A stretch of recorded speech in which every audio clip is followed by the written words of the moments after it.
textile qui a été réhabilité par Monsieur Christian Gimonet. Donc, Christian Gimonet, né en 1935, se passionne pour des architectes comme Le Corbusier, Frank Lloyd Wright, Alvar Aalto, mais également s'inspire de la culture japonaise. Il est inspiré également par Jean Prouvé, un de ses enseignants. Il travaille auprès d'architectes comme Paul Bossart à Paris, Roland Simonet à Alger et Paul Rudolph aux États-Unis.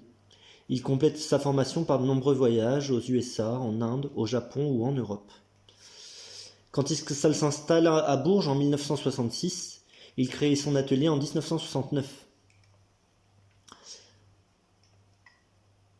Il se fera remarquer notamment par son architecture assez novatrice, qui développe donc le génie du lieu en essayant de respecter les centres historiques et réhabiliter avec une approche qui respecte la typologie des bâtiments. Donc Christian Gimonet est également un pionnier en termes d'architecture bioclimatique. Dès les années 60, il s'interroge sur la dimension écologique que peut porter son architecture. Il essaie de créer des microclimats et de développer un choix de matériaux judicieux.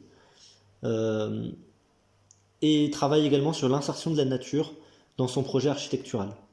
L'habitat participatif de la rue Charlet est une ancienne usine. L'initiative vient de 3 couples, dont au moins un de chaque couple était ami d'enfance. Ces 3 couples de Parisiens ont choisi la ville de Bourges afin de développer un habitat participatif qui offrait pour eux un cadre idéal pour voir grandir leurs enfants.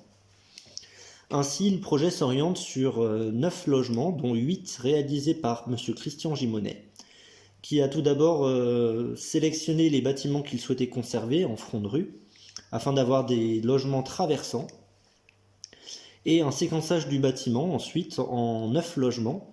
Ce séquençage s'est fait par un jeu avec des ossatures bois, principe constructif assez novateur pour l'époque.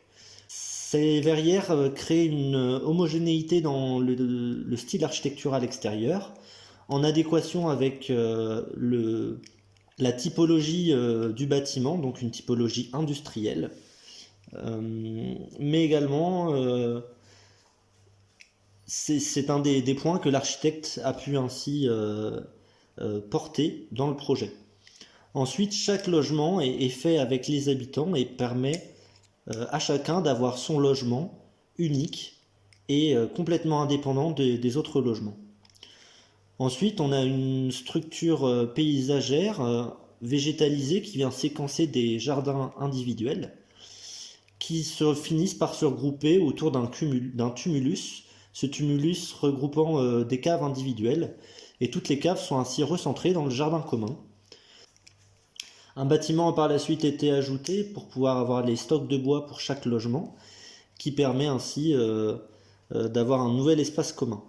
Enfin, la majeure partie de l'espace commun se retrouve dans la grande halle, où autrefois on avait une salle de jeu. Aujourd'hui, cette salle est plutôt vouée à recevoir des grands événements, tout comme par le passé, mais surtout il s'ouvre beaucoup plus vers le quartier et accueille parfois donc des réunions de quartier. Dans cette grande halle, en plus de la grande salle, on a également un séquençage de différents espaces avec une buanderie commune, un atelier commun et également quelques chambres d'amis qui permettent d'accueillir de la famille. Donc ces espaces sont mutualisés et permettent ainsi à chacun de développer un peu plus son espace personnel.